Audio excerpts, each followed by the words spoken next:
The notorious INFJ door slam. The seemingly harsh reaction of an INFJ shutting someone out of their lives for good may seem unfair to some, when in reality it's used solely as an act of self-love for an INFJ to defend their precious energetic gifts. So, what exactly is an INFJ door slam? And what do most people not understand about this powerful INFJ move? Welcome back, Psycho. Today we'll be talking about the hard truths behind the dreaded INFJ door slam. Before we get into the video, have you liked and subscribed to the channel? Go ahead, we'll wait for you. Be sure to click the notification bell while you're there so that you never miss a video. Alright, let's get right into it, starting with number 1. It's a defense mechanism to protect INFJ energy. Some people may question how the caring and loving INFJ is capable of such a harsh action of suddenly shutting people out of their lives for eternity. Well, the INFJ doesn't use door slamming in a malicious way. In fact, they probably take every measure to have the door slam played out in the most civil way possible. Instead, they use this powerful gesture to put a halt on their continuous output of energy within a negative situation or towards a negative person.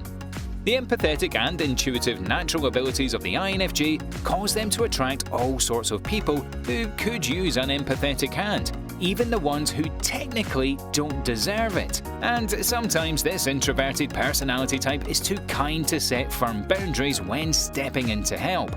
While they are usually a great judge of character, INFJs can easily overlook the red flags they sense from a person in order to give them the benefit of the doubt, which makes it easy for toxic people to weasel their way into an INFJ's connection.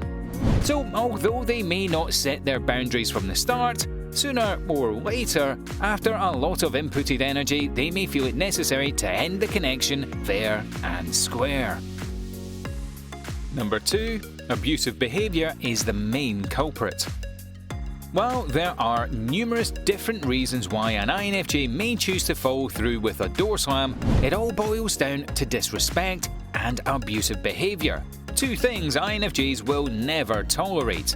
Beside the fact that the introspective INFJ has their own set of morals that they hold true to their heart, they can also sense when something is fishy going on with a connection. Since they understand humans on a level to which they can forgive and relate to people's mistakes, the mistakes that others may not be so understanding about, INFJs will only cut someone out for continuous emotional abuse towards themselves or someone they love. Abusive behaviour won't cause an INFJ to run right away because, after all, INFJs don't really want to resort to the dreaded door slam and may even take abusive behaviour as a chance to help the disturbed individual. Yet, there always comes a time when the INFJ knows that saying goodbye is their answer to their own restored energy and mental health. Number 3. There are countless efforts behind every door slam.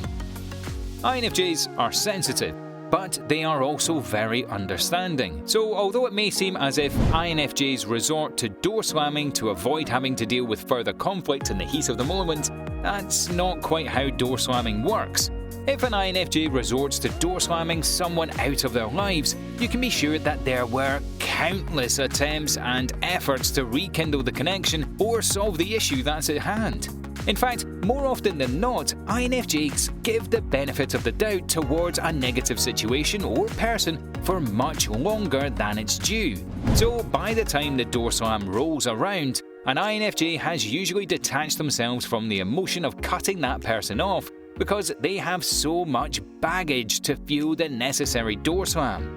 During the contemplation phase of a door slam, an INFJ may even demonstrate test-run door slams or periods of distancing themselves from that person in order to feel the change in energy without that person around, so that they are 100% confident in their decision. Number 4. There can be a second chance. When an INFJ has reached their final decision to follow through with a door slam, there is no changing their mind. They've already been through the emotional ups and downs of making such a decision, and there's no going back once they've reached their cold and calm door slam state. But what about rekindling a connection that was previously door slammed? Well, the door slam may not be as permanent as it may seem. Most INFJs tend to hold on to anger and resentment long after someone has apologised for the sole reason that they can take it really hard when someone they trust has let them down. Luckily, aside from the fact overall INFJs are very forgiving and understanding people, and if down the road the shutout person appears to have changed for the better, an INFJ won't hesitate to give someone a second chance. Well, it's not the most efficient system, as it can definitely open the door for emotional manipulators to love bomb their way back into an INFJ's life. It all comes from a place of love and empathy for humans, as a function that INFJs can't control. Of course, the rekindled connection will come with a hefty set of boundaries and skepticism, maybe even causing an INFJ to keep this person at a healthy distance to avoid regaining the closeness they once had. And number 5, it's not easy for an INFJ. When it comes to the INFJ door slam, the real question is, who ends up more hurt, the INFJ or the abuser?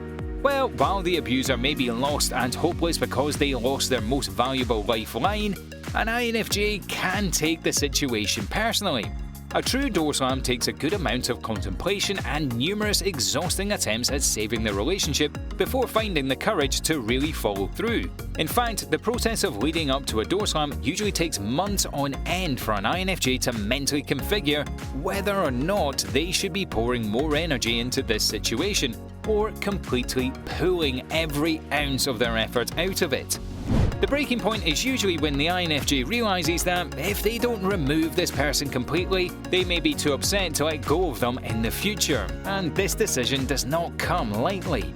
INFJs want to believe in people, but even the strongest individuals can only take so much pain, eventually leading them to their last and only option of letting go of the source that is causing all of their pain and misery. Well, that's it for today, Psychos. So, have you ever door slammed or been door slammed? If so, comment which one down below. Don't forget to leave us a like, share this video with your friends, and also subscribe to our channel for more Psycho videos.